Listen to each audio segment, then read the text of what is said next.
Everyone, we need to talk about G-Dragon. Now, I know I shared my first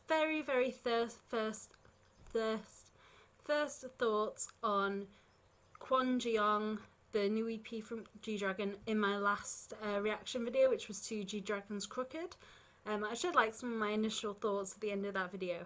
But now I've been listening to this album like non-stop for 2 weeks now, and like my opinions have changed so much since well, not so much, but like my opinions have developed since that first like initial listen.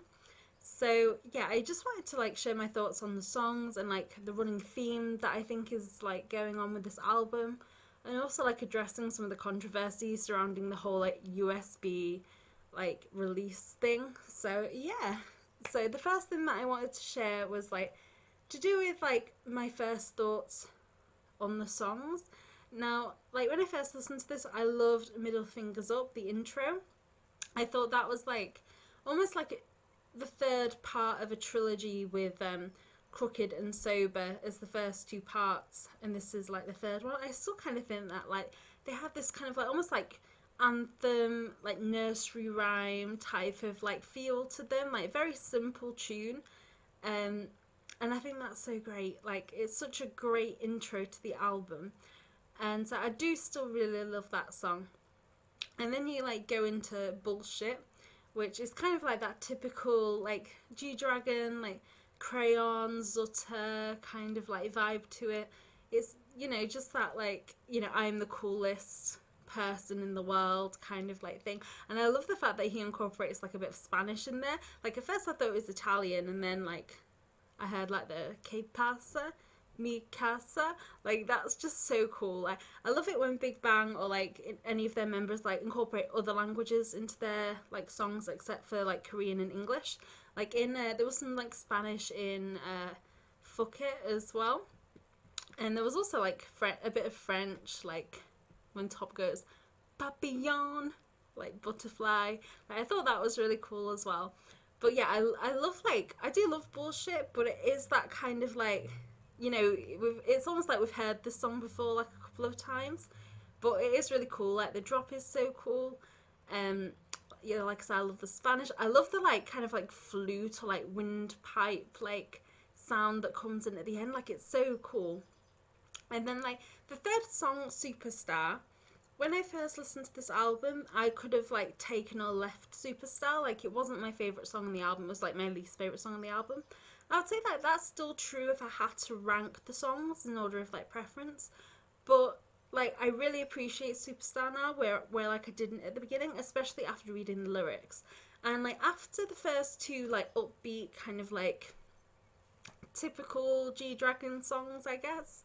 Like the rest of the album takes like a really dark turn, and that starts or like that like starts to change with Superstar, I think, because if you like, it seems quite a like chill, laid back song, a little bit upbeat, but if you read the lyrics, it's just like you start to get that running theme that I think is like what's going on with this album, and that running theme is basically like he doesn't have anybody, he's lonely, like he's reflecting on his life and on his fame so far. And like in this song it's just like it's like he's parted for the last like however many years, and suddenly he's like had like that time to stop and think, maybe with like Big Bang being on hiatus or something like that, maybe that like inspired this like reflection, or maybe it's just, you know, he's been reflecting a lot in the last like however many months. But it's like it's something like stopped to think, and he's like, wait, I actually don't have anybody. Like I'm so famous and I'm so rich, as I have been telling you in all of my like super cool songs for the last like 4 years. But like actually, like I don't have anyone to share this with. And that's actually like a really sad thing to realize, is that he has like everything. Like we think he has everything that he could possibly want in the world, but yet he's like so lonely. Like that's so sad. And so that's like where the album changes for me.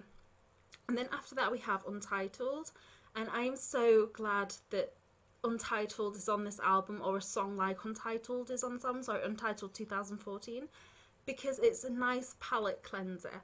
After we've had these like kind of like upbeat songs, or like songs with like a lot of like complex lyrics. It's nice just to have like a nice calming love song to like just like calm everything down. But yeah, it's so heartbreaking and just it's so raw. I have never heard anything this raw from G Dragon. Okay, there are a few ballads that are just like beautiful, like If You, the Big Bang song. Like G Dragon's part in that is just gorgeous. And then also in I think what else is Last Dance as well. Obviously G Dragon's part in that is my favourite part in the song, and t.o.p's part, as I mentioned in my other video, because when G Dragon sings like that, it just sounds so like strained and painful, and it's like he's singing from the heart, and you can really tell he is. And you can tell that like when he experiences breakups or like problems in relationships, like he feels it like so hard. Like he has to, or else he wouldn't be able to write these beautiful songs about breaking up and wanting someone back. And it's just, oh, it's so like heart wrenching, like to listen to that. But it's so gorgeous. And like I said, like I did a reaction to the video if you want to watch that. Like that outfit that he wore in that video, where it was essentially net curtains, but he looked so good in those net curtains. Like, oh, I have such like violently like sexual thoughts about G Dragon, like that no other man inspires, and I don't know why, because he's so like slight and feminine. But like when I talk about G Dragon with my friends, especially when I'm like a bit tipsy, like I just get like really like disgusting, and people have to be like, wait, stop. I don't know why. Does G Dragon have this effect on anyone else apart from me? But oh my god, Untitled is such a beautiful song. And like I said, I am so glad that that is on there. On this album, we have Bullshit as like the typical G Dragon, like I am the best type song, like One of a Kind, like Zutter, like those types of songs. And then this is the like palette cleanser. But even though he did like these really beautiful ballad parts in Big Bang, I don't think we've ever heard anything like this in his solo music before that is this beautiful and this like raw and like just tortured. Like it is just so beautiful. And then my favorite song is the outro, Divina Commedia, which if you don't know it translates to the Divine Comedy, which is a poem, like an epic poem by Dante Alighieri, who is was an Italian Florentine poet in like I think maybe like the 14th century or the 13th century. Yeah, that kind of era. Um, I've actually, this is so morbid, but I've actually been to his grave in Santa Croce in Florence, which is he's actually buried next to Machiavelli and Michelangelo Buonarroti, the painter. So yeah, nice little fact for you there. But anyway, this is just the perfect title for the end of this album, and the outro really is like an outro. Other people have said that before, like it just like calms the whole album down. And this for me is so self-reflective. It is so like troubled. Like he speaks in the song about like he's almost like begging or like it's almost like he's talking directly to like himself and his family and like his mother, and he's just like trying to almost like explain himself and like come to terms with like who he is and like how his career has like really affected his like personal life for the worse, I suppose. And that's what I'm saying with this like latter like half of the album, just more than half of the album being like about loneliness and just like all of this like reflecting on his life. And it is just so, it's just such a beautiful song. Oh my god, like he has those like pain strained like he has that strained voice again that I just like love with G Dragon. Oh my god. So like I spoke about this a bit in my like Crooked reaction video about like his previous two albums, Coup d'etat and One of a Kind. And so like I always thought like in One of a Kind it's like he's, you know, just partying his love like upbeat songs like One of a Kind and Crayon. and he's just like having fun and partying and making the most of like his fame and his life and how cool he is. And then in coup d'etat, it's like he kind of like starts to feel like his like escalating out of control because of like his fame and his money. And there's like a real like punk vibe to that album that I really love. There's like a kind of like early like late 70s early 80s vibe, both in like the aesthetics of the music videos and also like the songs themselves. And so a lot of the songs are like, for me, like I interpret them as being like he's trying to like he's suddenly being faced with who he is and he has nowhere to run and he has to kind of like address it, but he's too scared to address it. And so like Crooked, like the music video for me was just about him like being so hurt by like a breakup that he just starts to like escalate out of control and destroy things and probably take a load of illegal substances and just like, you know, he just completely like escalates out of control.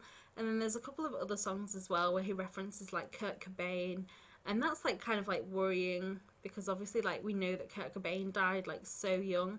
Like I think, yeah, he even, I think like he died about like the same age that GD is right now, or maybe like even like younger, which is like crazy to think. But the fact that he was like kind of like reflecting on that is obviously like a bit scary. And like that album really like worried me if you like look into it, because it's just like he's so scared of like just like what he is becoming because of his fame. And then like this one again is like he's taking a pause, and then he's like really like suddenly realizing how lonely he is. He started to get like a bit of that with coup d'etat, but now it's just like finally just like realizing what he has and what he doesn't have.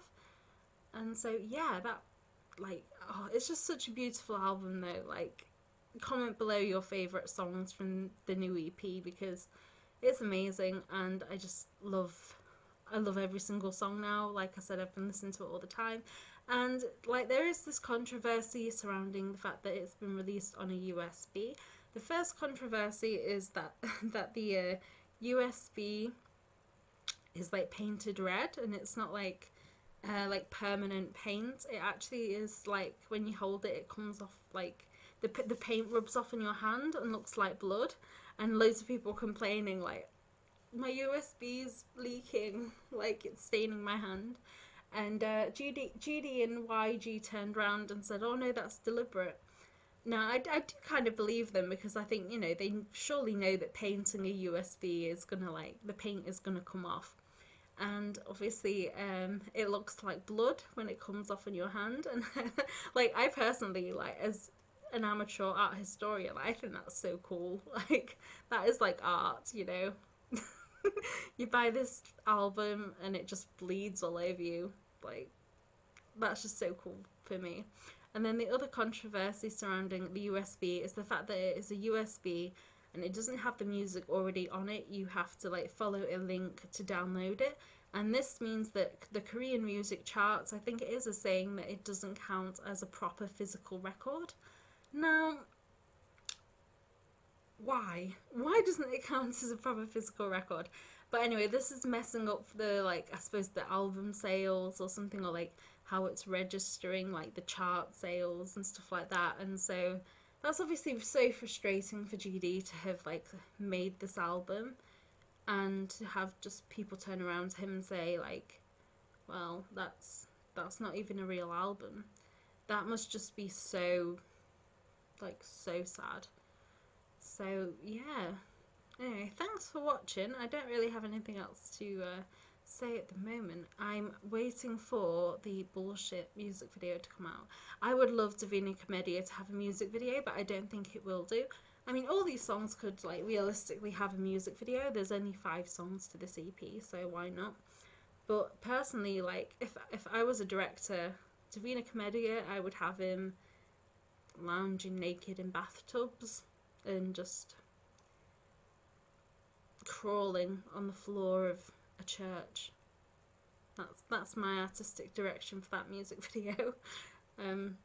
Like gratuitous nudity. That's what we need from G Dragon. And I don't have any friends here to stop me from just going on about all the sexual things I think of when I think of G-Dragon. Oh, oh dear. Why am I so attracted to G-Dragon? He's not even my bias. My bias is t.o.p, but oh, I get so flustered when I think about G-Dragon. Does this happen to anybody else? Or have you just accepted that he's your bias and therefore you're allowed to feel these things about him? Or is your bias someone else, but yet you have these like naughty, guilty feelings about G-Dragon? Let me know down below. Okay, thank you for watching me ramble on about G-Dragon's new music video, and hopefully I'll be back soon with some more reactions. Okay, bye!